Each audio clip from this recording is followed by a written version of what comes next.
you practice or your style? Your style.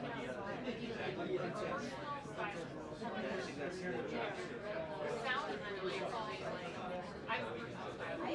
Oh, it's Yeah, just say that.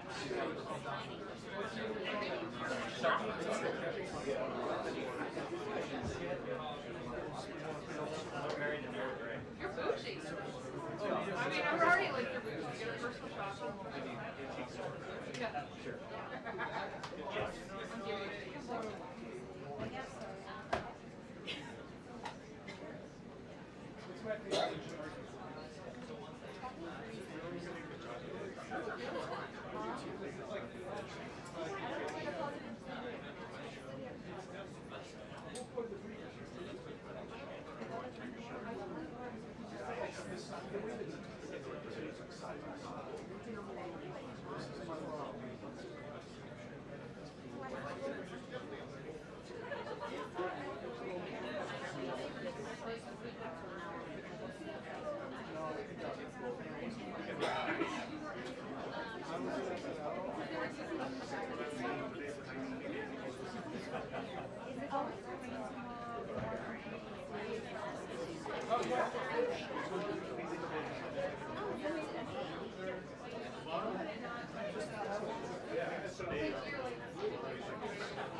Libby, he was SNL. Wow, black nails.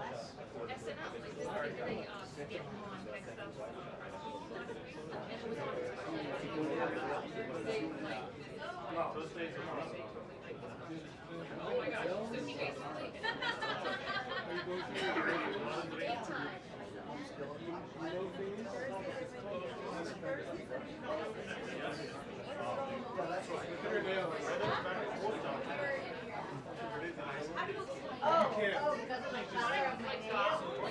Yes, but it was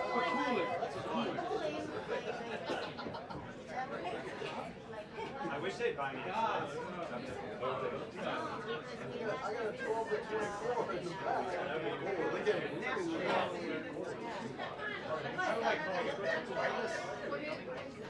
It's poor out here going to take me out. Yeah.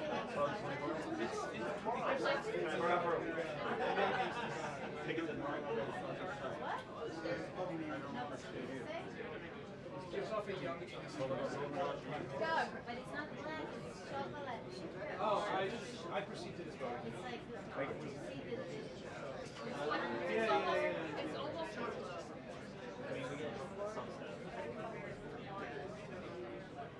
Rich, shots fired at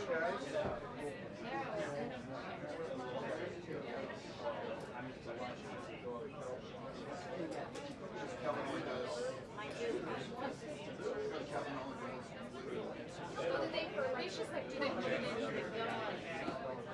somewhere around there. New York, Atlanta.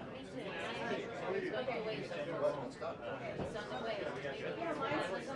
No, mine's Oh, thank you, thank you. I don't know how you do this, I still go grocery shopping. Delivery estimate. I do 150 times. Why? I'm happy to find We got a couple other. My husband and I go grocery shopping and we're like, listen, you can't get in anymore. Stop.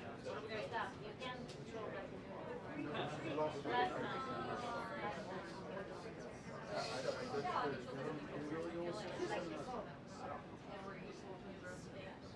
Okay, bye.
Hey,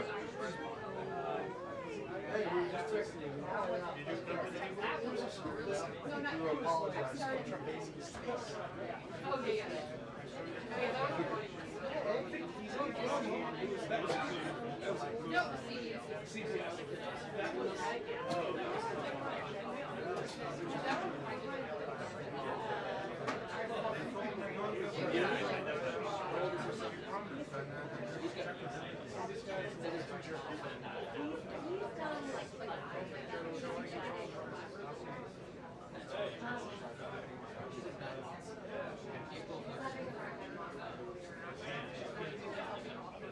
Every night, she sleeps okay. Hello?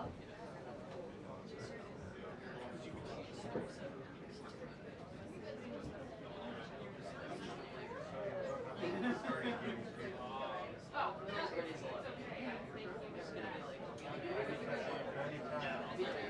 You gotta go. Gotta get to the hospital. No more tripping around. So my buddy delivered his portion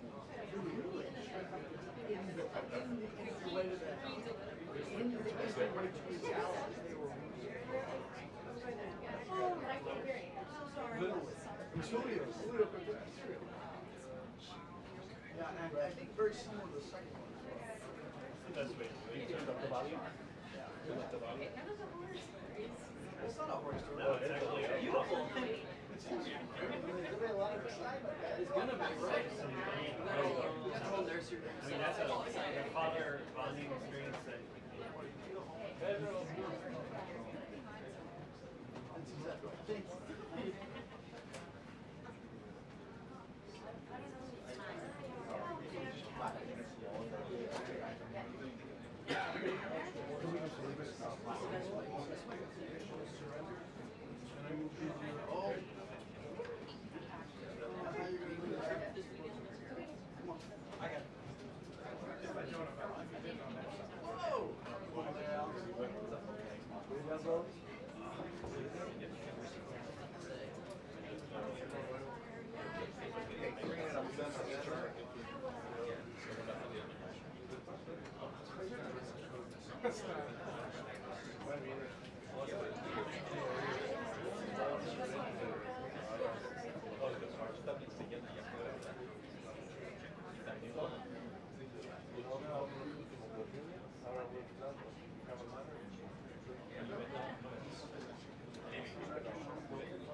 Very much. I love your blazer. So pretty. Thank you. He was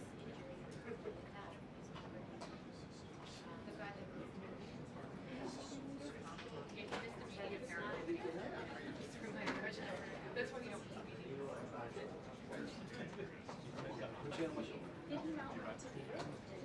I don't know. Well, I know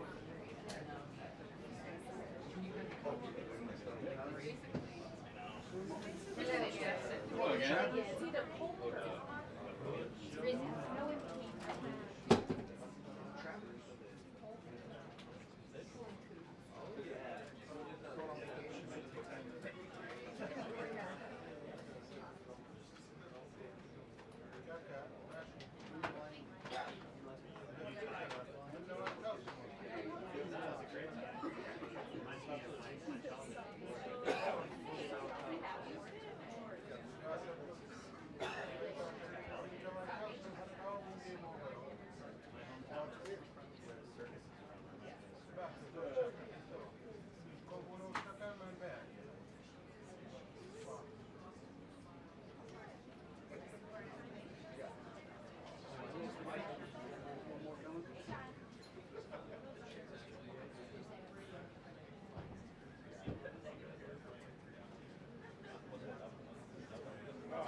syndicate.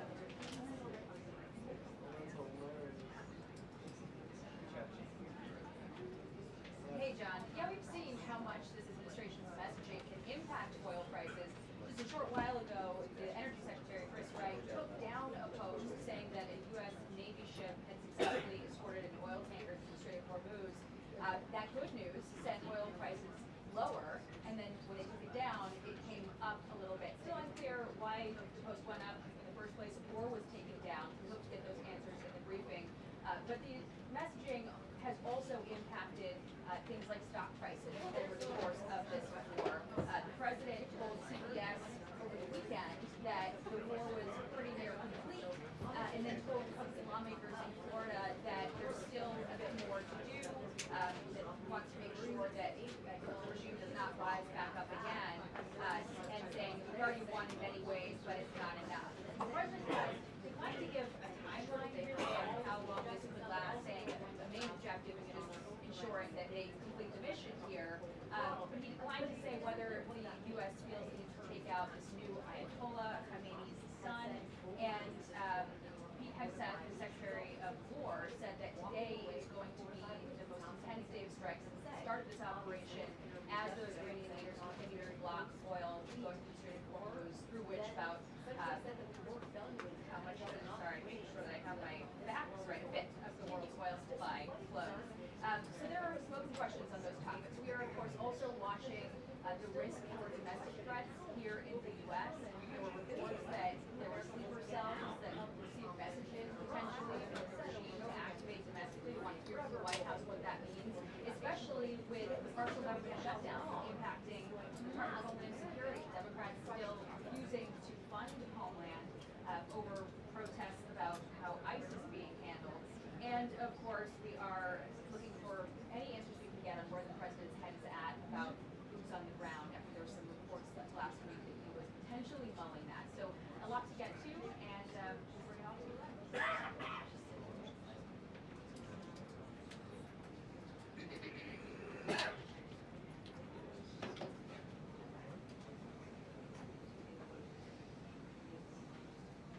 It's all a good question, and we did hear from the Pentagon that there are conversations about using the Navy to escort tankers to the Strait of Hormuz. General Kane said this morning that they've got to sort of figure out what all would go into that, the risk-benefit calculation. But this has been something the president has floated from the beginning of this operation. Certainly when it becomes necessary, they have been looking into how they would carry that out.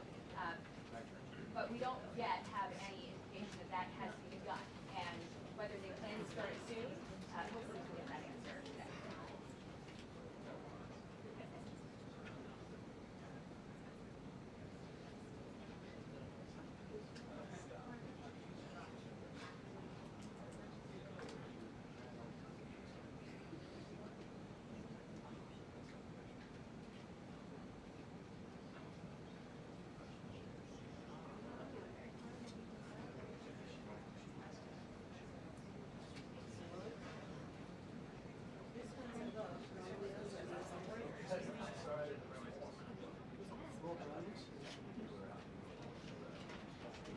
Just cross the wire. The public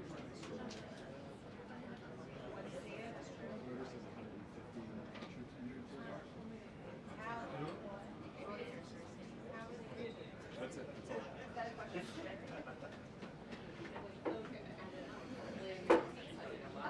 Let's just all guess.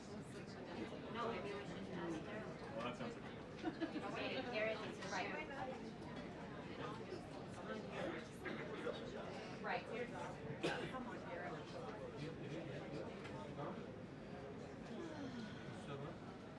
No, it's about me. Right. I know. Yeah, we are, of course, waiting for that clarity from the White House and they're talking to Larry Sandra. But the president has said in the beginning of this operation that we would potentially, as a country, use the U.S. Navy to escort tankers through the Strait of Hormuz. Our Jillian Turner got some questions to senior officials at the Pentagon today to ask about when that might happen after we saw that spike in oil prices and the impact it had on gas prices. This is something that impacts Americans' wallets, even if the war feels very far away. Everybody sort of at home looks at that and how it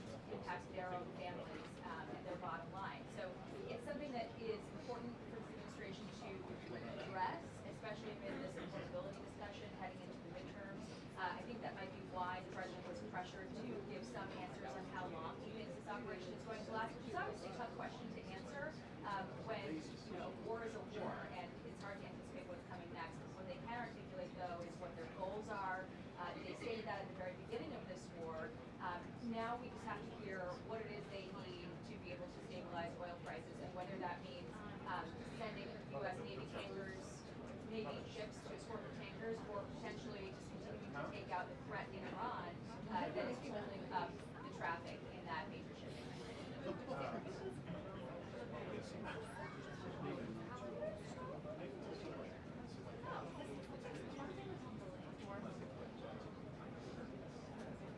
Sure, sorry, I was not sure who she was talking to.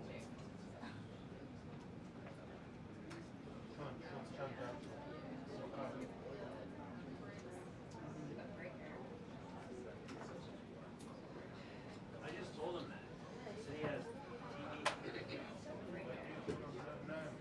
I got a great shot of him. You should see it.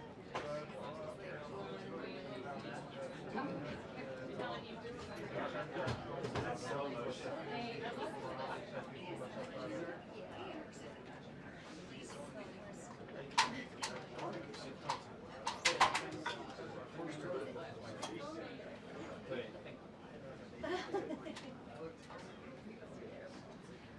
Can I get a photo of the VP, right?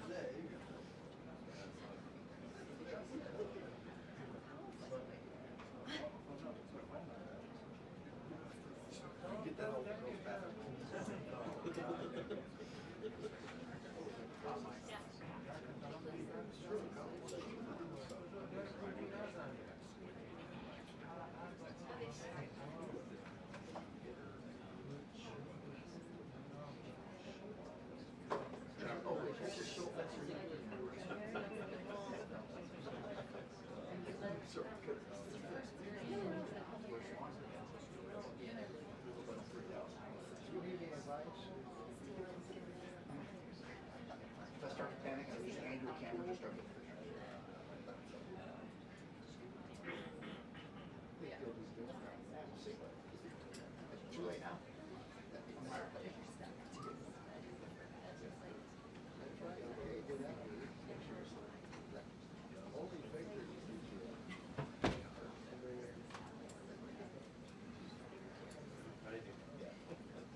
basically PGA National.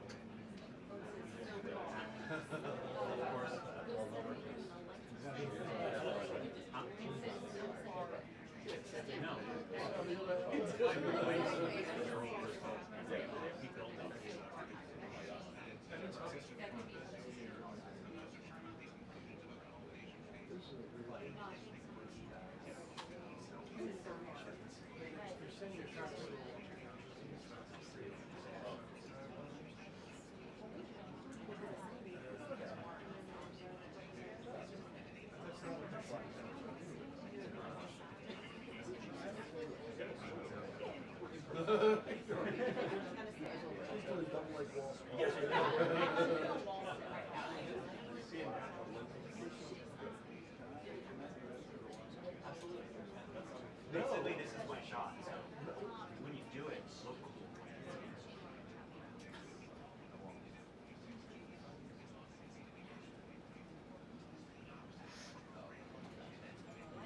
When you shoot your phone, you just get very.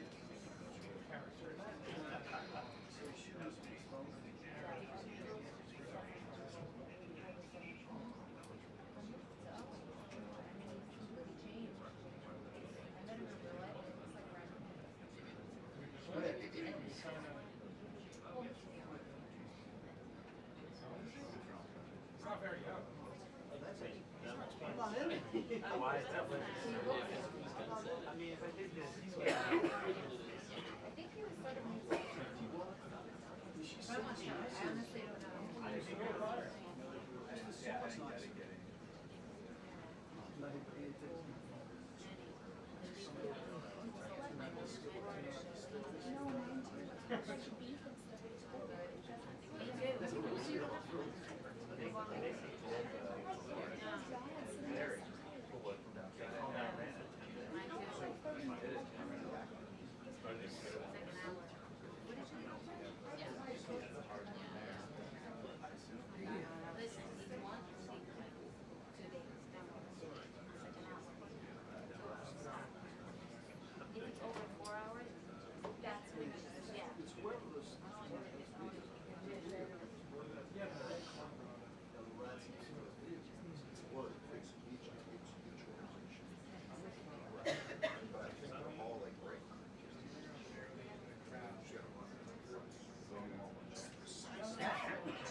Good afternoon, everyone. Good afternoon. Let's begin with some scheduling updates. Tomorrow, President Trump will travel to the great states of Ohio and Kentucky, where he will tout his economic victories and detail the administration-wide efforts to continuing lowering prices to make everyday life more affordable for working Americans. The president will visit Thermo Fisher Scientific in Ohio and give remarks at Verst Logistics in Kentucky. On Thursday, President Trump and the First Lady will host a Women's History Month event in the East Room. And on Friday, the president will sign several executive orders, and we will provide more details on those later this week. As President Trump shared with the American people last night, the United States military is making tremendous strides towards achieving our military objectives for Operation Epic Fury. 10 days in, this campaign has been a resounding success thus far, and America's warriors are winning this important fight at an even faster pace than we anticipated. More than 5,000 enemy targets have been struck so far. Iran's ballistic missile attacks are down more than 90%, and their drone attacks are down by approximately 85% since the start of Operation Epic Fury. The United States is also annihilating the Iranian regime's navy, and we have destroyed more than 50 Iranian naval vessels, including a major drone carrier ship. None of the regime's vessels are operating in major regional waterways, and the Iranian Navy has been assessed as combat ineffective. The trend is clear. U.S. combat capabilities are increasing and growing more lethal and dominant by the day, while the Iranian terrorist regime's ability to respond has rapidly declined. Now, the U.S. military is moving to dismantle Iran's missile production infrastructure. Our incredible B-2 bombers recently dropped dozens of 2,000-pound penetrator bombs on deeply buried missile sites. Last night, President Trump reiterated his commitment toward keeping oil flowing through the Strait of Hormuz so the United States and all of our allies can receive their energy needs. President Trump will not allow rogue Iranian terrorists to stop the freedom of navigation and the free flow of energy. Let me be clear. It is a good thing to wipe out terrorists who indiscriminately target civilians and attempt to hold the global economy hostage, and President Trump should be commended for doing so. As the president made unequivocally clear to the remaining elements of this terrorist regime in his statement yesterday, if they do anything to stop the flow of oil or goods within the Strait of Hormuz, they will be hit by the world's most powerful military 20 times harder than they have been hit thus far. Moving forward, the stated objectives for Operation Epic Fury remain the same: destroy the terrorist regime's ballistic missiles, raise their Iranian missile industry to the ground, ensure their terrorist proxies can no longer destabilize the region, and ensure that Iran never obtains a nuclear weapon. President Trump remains confident these goals will be accomplished in swift fashion. As for the oil, President Trump fully expected the rogue Iranian regime to try and disrupt the global markets. That's why President Trump and his energy team have been planning for this long before the strike and have moved quickly to address these temporary disruptions. Thus far, the Trump administration has offered political risk insurance to tankers operating in the Gulf. The Treasury temporarily waived certain oil-related sanctions, and the Commander-in-Chief has offered the U.S. Navy to escort tankers when necessary. The president and his energy team are closely watching the markets, speaking with industry leaders, and the U.S. military is drawing up additional options following the president's directive to continue keeping the Strait of Hormuz open. I will not broadcast what those options look like, but just know the president is not afraid to use them. Rest assured to the American people, the recent increase in oil and gas prices is temporary, and this operation will result in lower gas prices in the long term. Once the national security objectives of Operation Epic Fury are fully achieved, Americans will see oil and gas prices drop rapidly, potentially even lower than they were prior to the start of the operation. And we will live in a world where Iran can no longer threaten the United States or our allies with a nuclear bomb. On another matter here at home, President Trump is urging Congress to pass the Save America Act, one of the most critical pieces of legislation in our nation's history. The Save America Act is overwhelmingly popular with all Americans because each provision is rooted in common sense.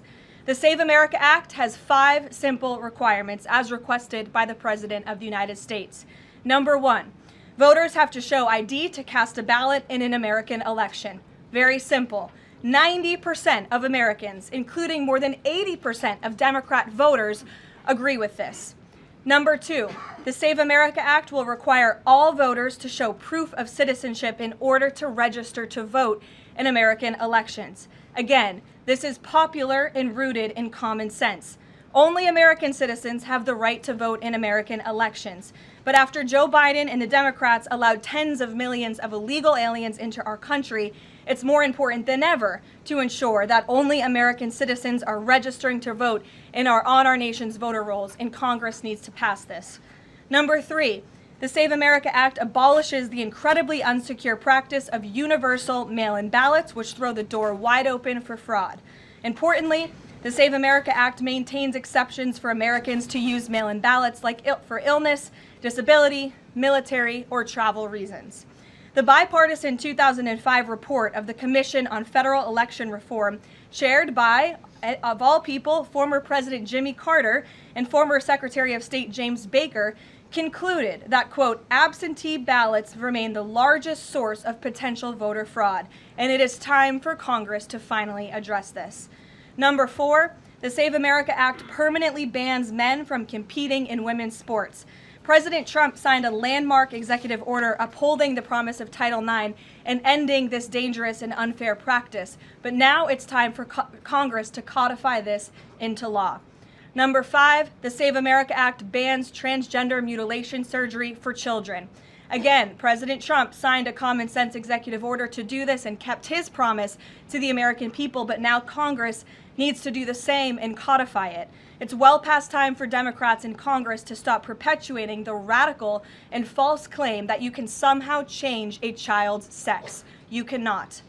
Passing the Save America Act is the most important thing that Republicans and, frankly, Democrats can do to strengthen election integrity and protect our democracy. It's what the American people elected Republicans to do, and they must deliver on it as soon as possible. The President is calling on Congress to get the job done and send this historic piece of legislation to his desk immediately for signature.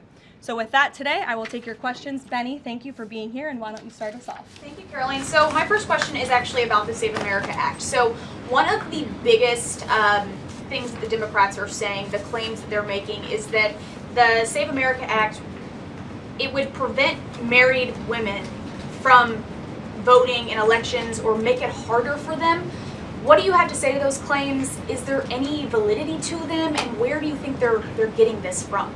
There is zero validity to these claims, and I'm glad that you brought them up, because you have the Democrats who have created this myth, and it has been perpetuated, unfortunately, by many in the mainstream media. Let me be very clear. The Save America Act does not prohibit anyone from voting with the exception of illegal aliens. And the greatest way to disenfranchise American citizens from voting in American elections is to allow illegal aliens to vote, which is what Democrats want to do. We see it taking place in Democrat jurisdictions at the state and local level across this country. So the Save America Act corrects that.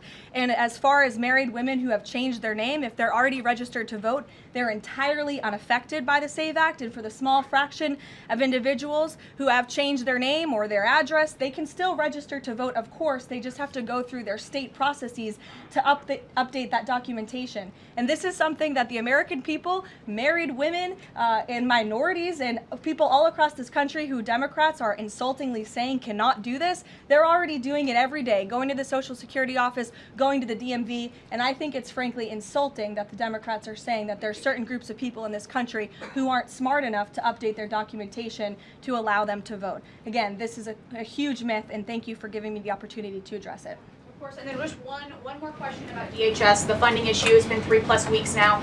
I was at the airport this morning in St. Louis, Missouri, and it was early in the morning, and one of the TSA agents, I saw her, she was kind of tearing up, she was crying, and I asked her, I was like, what's wrong? And she was like, I can't make my phone payment, I can barely make my car payment that's coming up. I think a lot in the Beltway, there's so much noise between Democrats, Republicans. It's the Democrats' fault, it's the Republicans' fault. But what is the White House's message to the American people that are struggling because they're not getting that paycheck? It's take away the politics. What do you have to say to those people?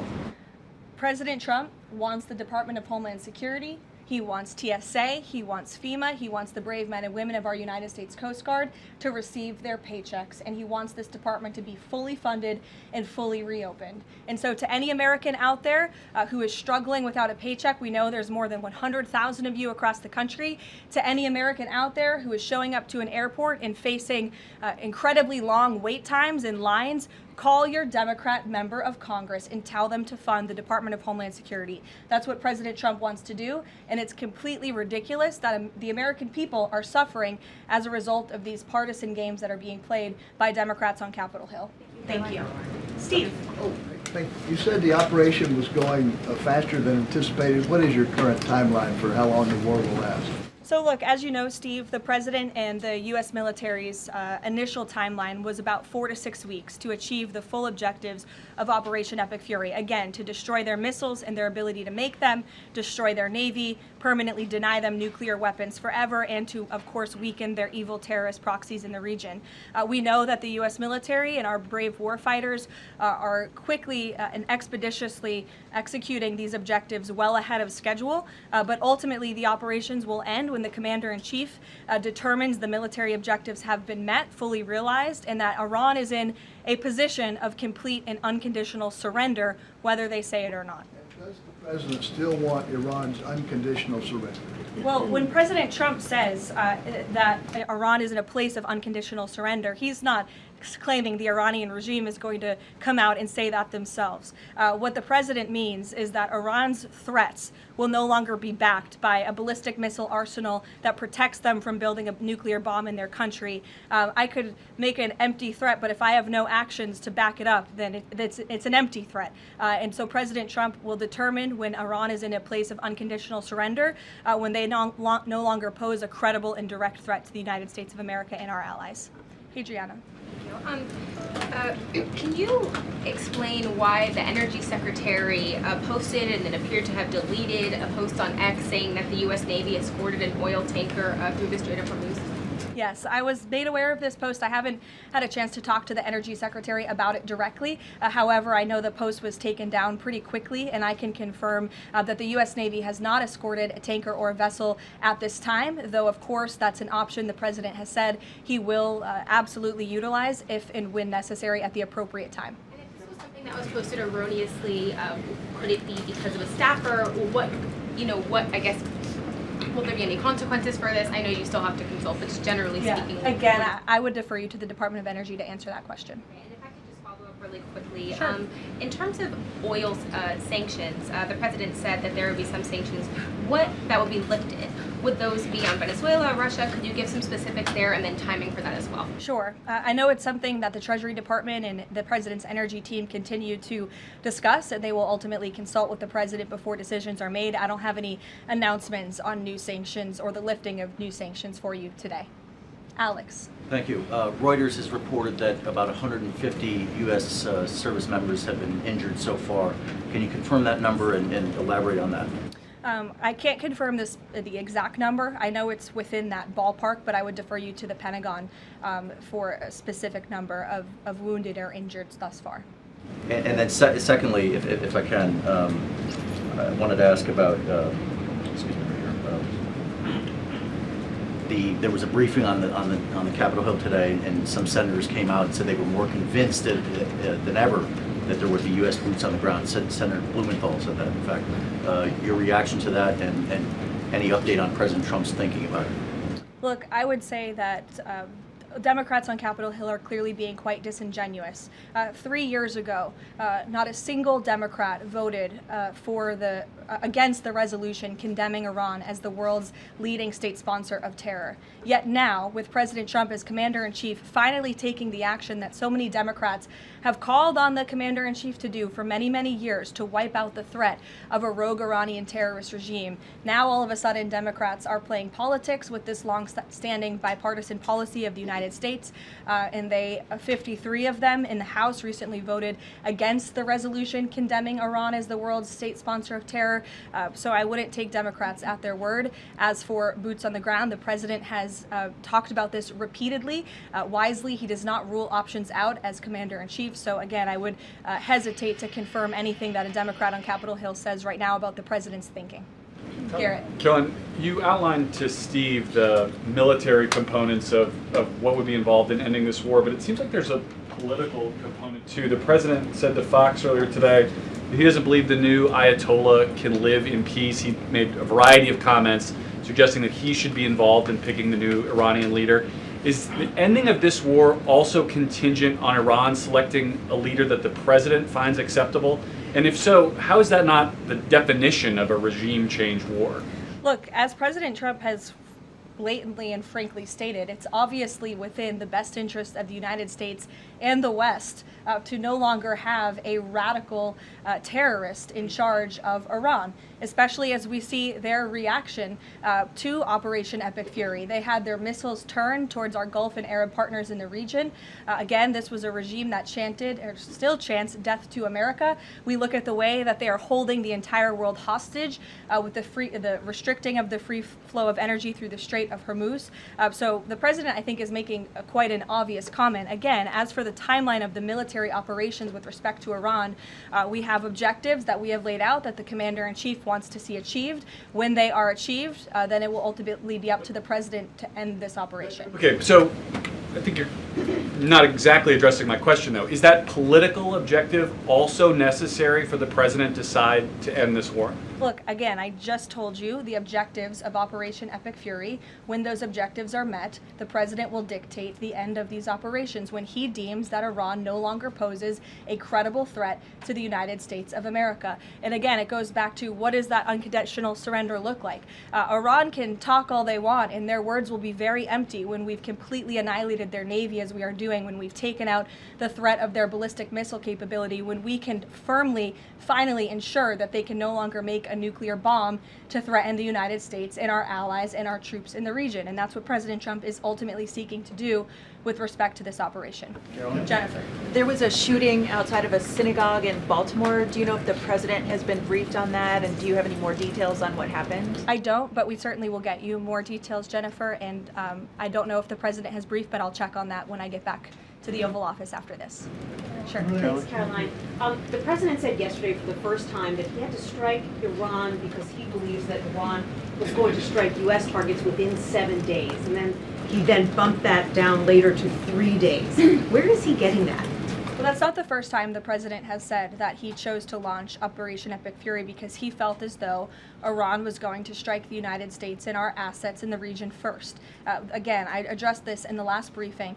This was a feeling the president had based on facts provided to him by his top negotiators who had been engaged with the Iranian regime in a good faith effort. The Iranian regime was lying, deceiving the United States of America, clearly trying to continue their nuclear program to create a bomb that would, of course, threaten the United States of America. Again, their ballistic missile arsenal, they were rapidly and aggressively increasing that by the month to a place where they would essentially build immunity for themselves, where a future president or President Trump would not be able to launch this incredibly successful operation. And so the president, again, as I've reiterated and he has said, was not going to sit back and allow the Iranian regime to threaten or to attack the United States of America any longer. But there are no U.S. leaders or Israeli leaders who are making those same claims. So is he making this up to justify his decision to go to war now? The president is not making anything up, Nancy. He is looking at this every single day based on intelligence, based on facts,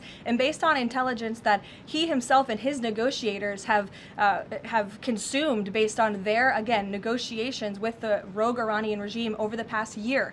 And the president and his team tried in a good faith way to reach a diplomatic deal through peaceful means with the Iranian regime. And Iran chose this path to death and destruction. Iran wanted to attack the United States of America, and the president was not going to sit back and allow that to happen.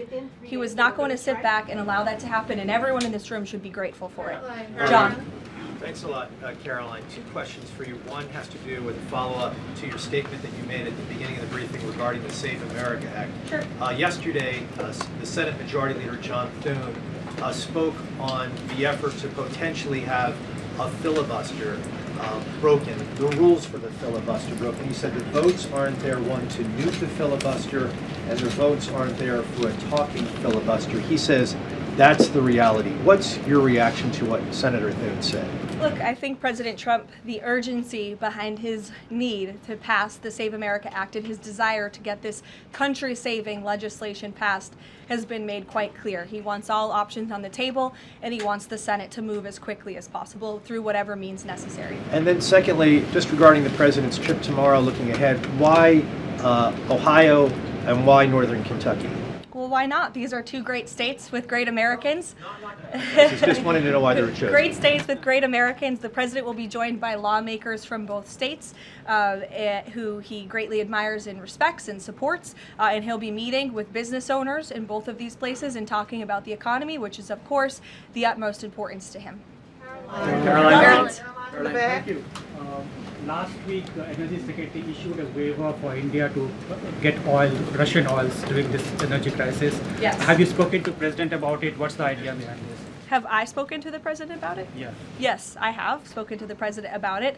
And the president and the Secretary of Treasury and the whole national security team came to this decision because our allies in India, as you know, Lalit, have been good actors and have previously stopped buying sanctioned Russian oil. So as we work to appease this temporary gap of oil supply around the world because of the Iranians, we have temporarily permitted them to accept that Russian oil. And this Russian oil was already at sea. It was already out on the water. So this short-term measure, we don't believe it will provide significant financial benefit to the Russian government at this time. I have one more question Sure. about Pakistan. You know, Pakistan is a neighbor of Iran, and Pakistan is also an ally of U.S. President has been praising a lot about the field marshal. Is Pakistan providing any kind of support in this war against Iran? That I will have to check on with the Pentagon and get back to you. Sure. Thanks, Caroline. The president said yesterday that President Putin told him he wanted to be helpful in the Middle East. The Kremlin put out a statement where Putin said, quote, "I would like to reaffirm our unwavering support for Tehran and our solidarity with Iranian friends." How does the president think that Russia could be helpful, if not helping Iran? And did the president push Putin on Russia sharing intelligence with Iran in this war? The president and his special envoy Witkoff have both said that, of course, they've sent a message to Russia that if that was taking place, it's not something they would be happy with, and they hope that it is not taking place. As for further details about the discussions between these two leaders, I'll leave it to the president to divulge any more of that conversation, but he did confirm it yesterday and provided you with a little bit of the background and his view and his perspective, as he always does. Luke. Regarding the missile strike on the Iranian school, how long does the administration expect that investigation to take, and will the White House or the Department of Defense release a full report of its findings once the investigation is complete? The Department of War will do that. The investigation continues, and as the president said yesterday at his press conference, he will accept the conclusion of that investigation, whatever it may be. We'll go to the back row for some love.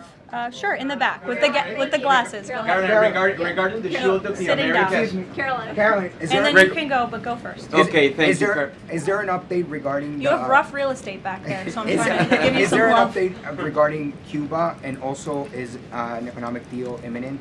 Sure. I don't have any updates on Cuba for you today.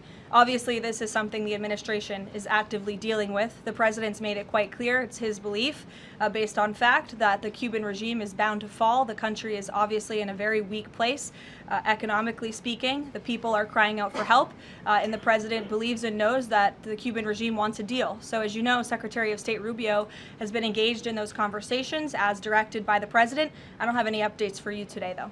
Thank you, Caroline. Regarding the Shield of the Americas, the initiative by President Trump this weekend, big names, a lot of countries, but some notable absences. For instance, Colombia, which is a key ally with the United States in terms of counter-narcotics. And President Gustavo Petro was here at the White House, and he met with President Trump.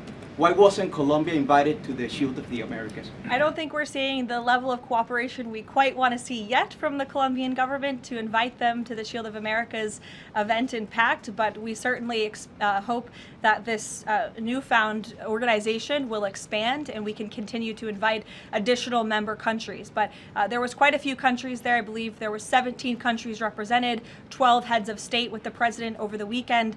They signed a defense agreement with all of our militaries to emphasize the need to combat drug cartels through Latin America in the Western Hemisphere, and ultimately, of course, to curb the illegal trafficking of drugs to the United States, which is the president's utmost priority in all of this. So it was a great event on Saturday, and we look forward to the coalition expanding.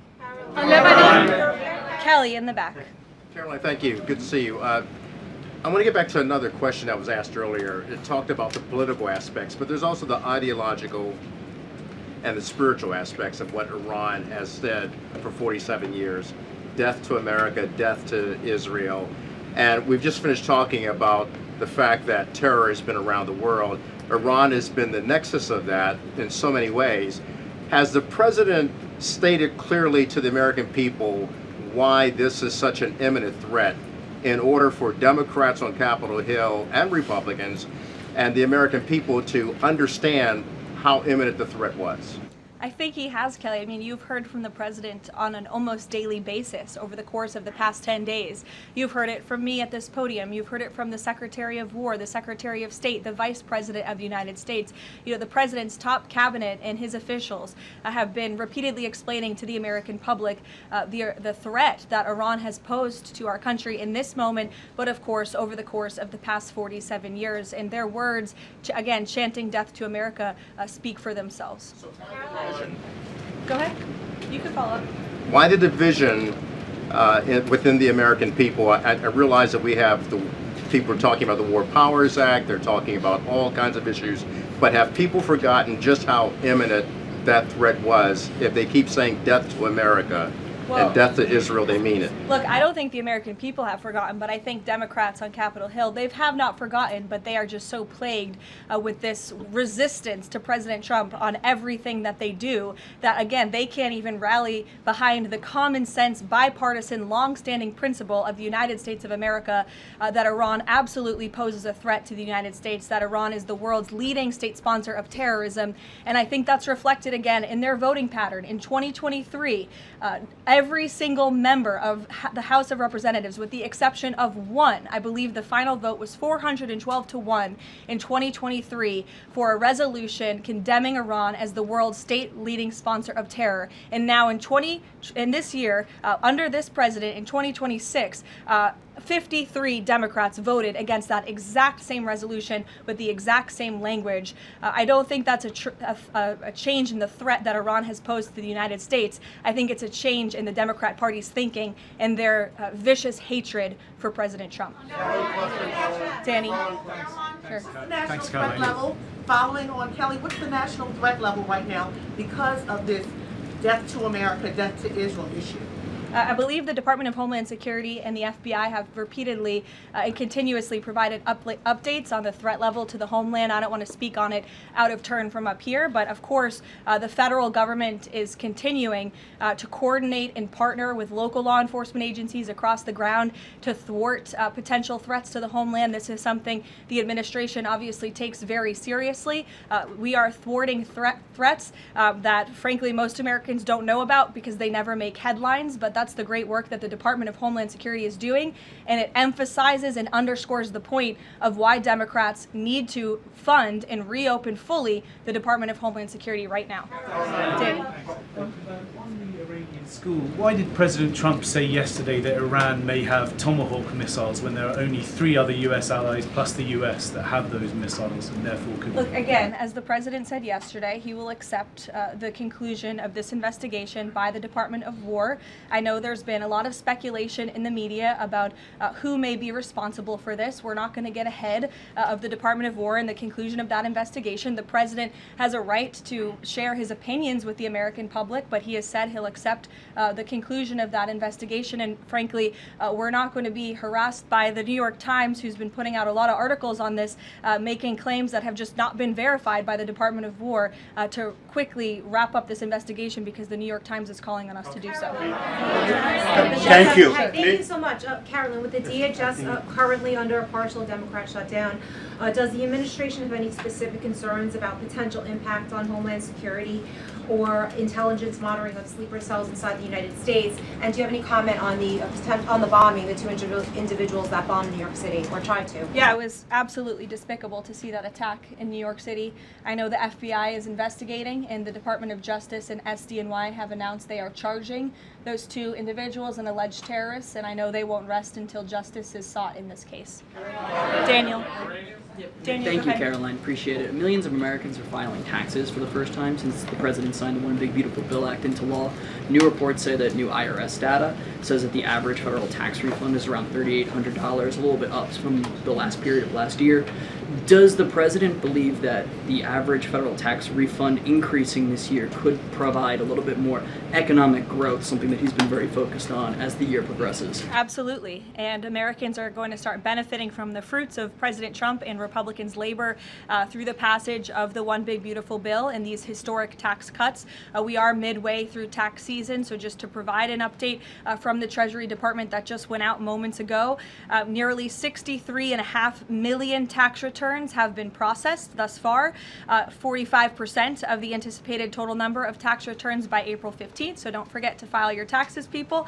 And the average refund this year is more than $3,700. And we know that more than 27.5 million individuals who have filed their tax returns thus far have claimed at least one of President Trump's new tax cuts. Over 3.5 million returns have claimed no tax on tips. Over 15.5 million returns have claimed no tax on overtime. Over 9.2 million returns have claimed the enhanced deduction for seniors. And over 690,000 returns have claimed no tax on car loan interest. And another amazing statistic, nearly 3.5 million Trump accounts have been opened for children in our country thus far. So we look forward to, I know the Treasury Department continues to look forward to seeing these checks go out the door and into the pockets of hardworking Americans, and the president will be meeting with them himself tomorrow on the road in both Ohio and Kentucky, and we look forward to seeing you all there. Thank you, guys. Thank you, Caroline.